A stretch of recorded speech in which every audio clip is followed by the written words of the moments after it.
여러분 안녕하십니까. 금요일 JTBC 낮 뉴스입니다. 익산 장전마을의 집단암 발병은 마을 인근 비료공장에서 비롯됐다는 최종 용역 결과가 나왔습니다. 비료공장의 불법과 행정기관의 부실한 관리 감독이 빚어낸 인재였다는 결과를 내놓았습니다. 김진영 기자입니다. 익산 장전마을은 지난 2001년 이후 주민 80여 명 가운데 30명이 암에 걸려 17명이 목숨을 잃었습니다. 환경부 역학조사 결과 집단 암 발병의 원인이 인근 비료 공장에서 비료 원료로 사용한 담배 찌꺼기인 연초박인 것으로 드러났습니다. 용역조사팀은 비료 공장에서 퇴비로만 써야 할 연초박을 유기질 비료로 불법 생산하는 과정에서 나온 발암 물질인 TSNAS가 영향을 미쳤다는 최종 결과를 내놓았습니다. 건조 과정 중에 휘발되는 연초박 내 TSNA가 대기 중으로 배출이 돼서 장전마을에 영향을 주었고, 이로 인해서 금강림상과 주민 암 발생 간에 역학적 관련성이 있는 것으로 판단된다. TSNAS는 담배 찌꺼기에 함유된 1급 발암 물질로 간암 등 각종 암을 일으키는 것으로 알려졌습니다. 또 익산시가 2015년 비료 공장이 연초박으로 유기질 비료를 불법 생산하고 있다는 폐기물 실적 보고서를 받고도 묵살해 피해를 키웠다는 지적이 나왔습니다. 환경부와 전라북도, 익산시는 총체적 부실 관리 감독을 인정했습니다. 저희가 그 행정에 관한 내용이 감사원 감사 결과 어떻게 발표될지는 좀 더 지켜봐야 될 것 같습니다. 주민들은 2009년부터 2015년 사이에 KTNG로부터 사들인 2,200톤의 담배 찌꺼기 때문에 많은 사람들이 고통을 겪고 있는데도 KTNG는 책임을 회피하고 있다며 비난했습니다. 환경참사는 KTNG 사업장 폐기물인 연초박이 원인이다. KTNG는 주민들의 집단암 발병 사태에 대해 책임을 통감하고 공식 사과와 피해 대책을 마련해야 한다. 묻힐 뻔했던 집단암 발병 원인이 20년 만에 가까스로 밝혀졌지만 장전마을 주민들의 깊은 상처는 아물기 어려울 것으로 보입니다. JTBC 뉴스 김진영입니다. 전라북도 문화콘텐츠산업진흥원이 제작비 지원 사업을 하면서 부실한 관리 감독으로 예산만 낭비한 것으로 드러났습니다. 어떤 사업은 한 차례도 시연되지 않았고 납품도 하지 못한 사업에 제작비가 지원되는 황당한 일도 벌어졌습니다. 이승환 기자가 보도합니다. 문화콘텐츠산업진흥원이 민간업체에 8천만 원을 지원한 콘텐츠 테라피 프로젝트입니다. 경기 전 영상에 미술품 사진을 겹쳐 투사하는 콘텐츠로 도립미술관에 설치할 예정이었습니다. 하지만 이 작품은 지난해 3월에 납품된 뒤 미술관 측이 완성도가 부실하다며 시정을 요구했고 지금까지 단 한 차례도 시연되지 않았습니다. 문제는 이후에도 진흥원이 해당 업체에게 또 다른 4건의 사업에 대해 2억 4천만 원을 지원해줬다는 겁니다. 추가로 어떤 콘텐츠 진흥에서 발주하는 발주 사업에 제약을 걸어서라도 이런 업체들이 적어도 돈만 먹고 가면 끝난다라고 하는 사고방식을 없애줘야 될 거 아니에요. 어떤 식으로 마무리를 할지를 저희가 이제 대안을 어느 정도 마련을 했고 그래서 지금 정리를 하고 있는 그런 상황입니다. 2억 8천만 원가량이 지원된 은파유원지 수중 3D 콘텐츠 개발 사업은 더욱 황당합니다. 프로젝터로 수면 아래 설치된 스크린에 이미지를 비추는 작품인데 비가 와 수위가 상승하자 현장 평가조차 하지 못한 뒤 방치돼 지금은 장비도 폐품이나 다를 바 없게 되었습니다. 이쯤 되자 1억 5천만 원을 댄 군산시가 지원금 반납을 요구하고 나서 사업을 주관한 진흥원 측이 해당 업체에 대한 법적 조치를 준비하고 있습니다. 문제가 있는 회사에 대해서 앞으로 공모 사업이나 쉽게 얘기하면 또 전라북도에서 발주하는 모든 사업에서 배제를 시킬 수 있는 태도가 필요하고. 지난해 문화콘텐츠진흥원이 발주한 콘텐츠 제작 지원 사업은 모두 35건에 20억 원가량. 전반적인 점검과 함께 결과물에 대한 사후 관리도 대폭 강화해야 할 것으로 보입니다. JTBC 뉴스 이승환입니다. 전주에서 출퇴근 시간대 가장 막히는 곳 가운데 하나가 서곡교와 홍산로가 만나는 지점입니다. 교통난을 해소하기 위해서 10년 전 다리 아랫길, 즉 언더패스가 추진됐지만 수달 보호를 이유로 무산된 곳입니다. 그 이후 교통난 해소책 논의는 중단이 됐고 교통 체증은 더욱 심각해졌습니다. 송창용 기자가 취재했습니다. 출근 시간, 차량들이 꼬리에 꼬리를 물고 늘어서 있습니다. 사방에서 차량들이 몰려들고 엉키면서 신호 한두 번에 사거리를 건너기란 불가능합니다.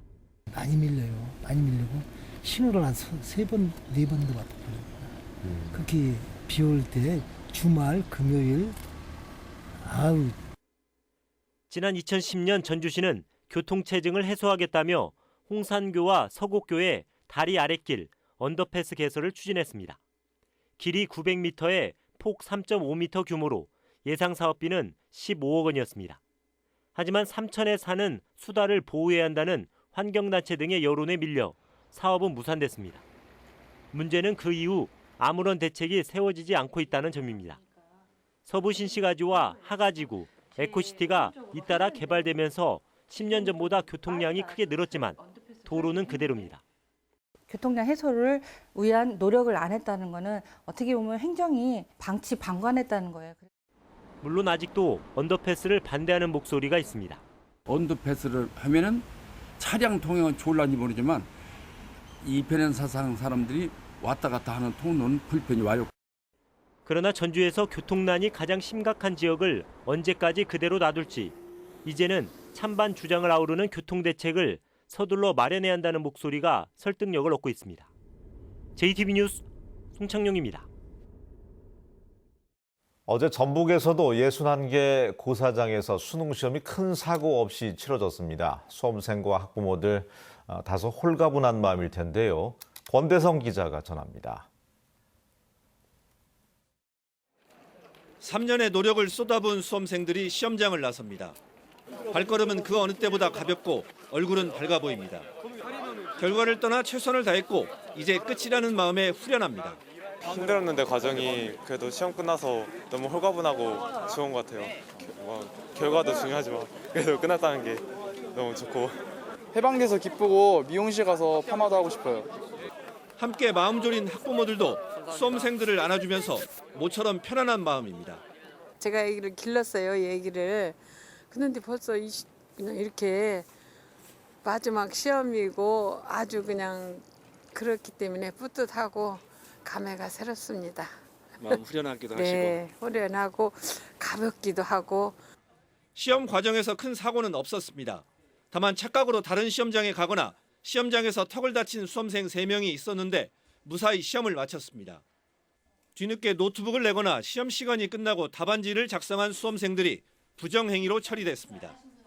원서를 내고도 시험장에 오지 않은 비율은 10.8%로 지난해와 비슷했습니다.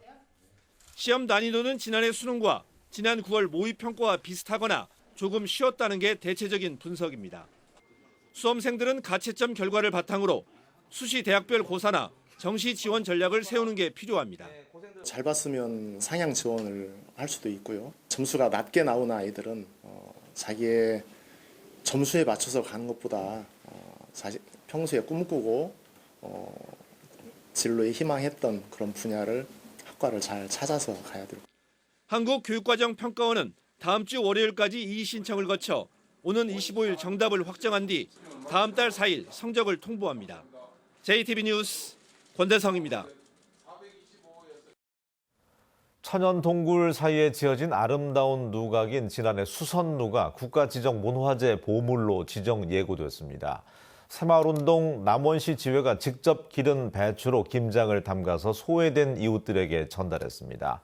나금동 기자가 자세히 전합니다. 진안군 마령면에 있는 조선시대 누각인 진안 수선누가 국가지정문화재 보물로 지정 예고됐습니다. 숙종 12년 연안송씨 사형제가 조상의 덕을 기리기 위해 만든 이 누각은 천연 안반 동굴 사이에 지어져 독특한 형태의 아름다움을 보여줍니다. 새마을운동 남원시 지회 회원 400여 명이 사랑의 김장김치 나눔 행사를 가졌습니다. 회원들은 사흘 동안 직접 기른 배추 3,500포기를 수확한 뒤 김장을 담가 23개 읍면동의 소년 소녀가장, 홀몸 어르신 등에게 전달했습니다. 그 양념 모든 것을 마음의 청을 보내니까 좀 듬뿍 잡수시고 했으면 좋겠습니다. 건강한 먹거리와 생활 습관 개선을 통해 당뇨를 근본적으로 치료하는 순창군 바른먹거리 당뇨학교가 성황리에 마무리됐습니다. 5년 전 첫 선을 보인 바른먹거리 당뇨학교에는 올해까지 전국에서 1,500여 명이 다녀갔습니다. 고창군과 군의회, 고창 황토배기 청정 고구마연합 영농조합법인이 고구마 가공산업 상생협력 협약을 체결했습니다. 영농조합은 60% 이상의 고구마를 소규모 재배 농가에서 사들여 농업인 소득 보장에 힘쓰기로 했습니다. JTB 뉴스 나금동입니다. 전라북도 국회의원 선거구 10곳 가운데 3곳이 통폐합 대상으로 나타났습니다. 중앙선관위 산하 국회의원 선거구 획정위가 국회에 제출한 자료를 보면 26개 선거구가 인구 하한선인 15만 3,560명을 밑돌아서 통폐합 대상으로 분류됐습니다. 전북에서는 이춘석 의원의 지역구인 익산갑, 이용호 의원이 있는 남원 임실순창, 김종회 의원의 김제 부안이 포함됐습니다. 최종 통폐합 선거구는 여야 합의 과정에서 변화될 수 있지만 조정 과정에서 전주 3곳과 군산 등 4개 선거구를 제외한 나머지 지역은 대부분 영향권에 들어갈 전망입니다. 전주시가 지정을 원하는 특례시에 대해서 국회가 논의를 시작했습니다. 국회 행정안전위원회는 오늘 법안심사소위원회를 열고 특례시 지정에 관한 정부의 지방자치법 개정안과 더불어민주당 김병관 의원 등이 발의한 국회의원 개정안들에 대해서 논의했습니다. 정부 개정안은 특례시 지정 요건을 인구 100만 명 이상으로 하고 있지만 김병관 의원안은 인구 50만 명 이상의 도청 소재지까지로 넓혀서 전주시는 김병관 의원안의 국회 통과를 희망하고 있습니다. 도내 다문화 가정의 이혼율이 일반 가정에 비해서 월등하게 높은 것으로 나타났습니다.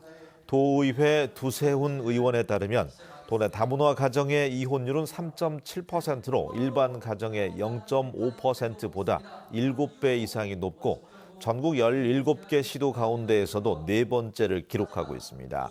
두세훈 의원은 전라북도와 시군들이 다문화 부부를 위한 인권 교실을 운영하고 이주 여성이 경제적으로 독립할 수 있도록 취업 교육을 강화할 것을 제안했습니다.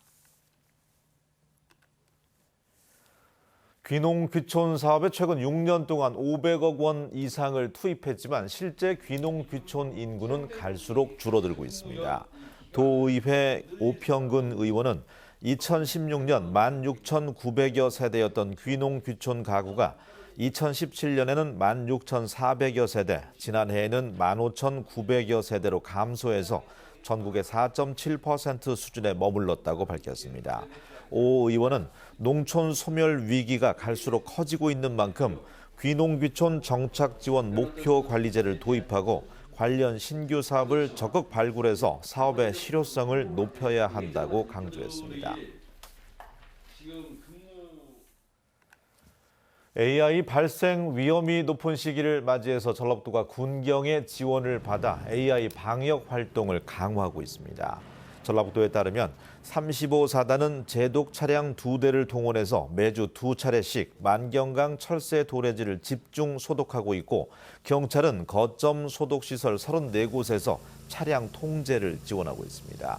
전라북도는 군경과 함께 방역 활동을 하면서 48개 오리 농가의 사육을 제한해서 AI 발생 가능성을 원천 차단하고 있습니다. 전주 완산학원 설립자의 가족이자 옛 이사진 2명이 전북교육청에 임원 취소 효력을 정지해달라면서 법원에 낸 가처분 신청이 기각됐습니다. 전주지법 제2행정부는 임원 취소 효력을 정지할 만큼 회복하기 힘든 손해가 없어 보이는 반면 효력을 정지하면 공공복리에 중대한 영향을 미칠 우려가 있다면서 기각 사유를 밝혔습니다. 전북교육청은 구속 기소된 완산학원 설립자의 비리를 막지 못한 책임을 물어서 기존 이사회 대신 관선 이사진을 파견했습니다. 오늘은 차차 흐려지다가 오후부터 비가 오겠습니다. 비는 내일 새벽까지 오겠고 비의 양은 5mm 안팎으로 많지는 않겠습니다. 낮부터는 기온이 크게 오르겠습니다. 한낮의 기온은 13도에서 17도로 어제보다 8도가량이 높겠습니다. 주말인 내일 아침은 기온이 오늘보다 7도가량 오르며 다소 포근하겠습니다. 휴일인 모레와 월요일에는 기압골의 영향으로 비가 내리겠습니다.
뉴스를 마칩니다. 고맙습니다.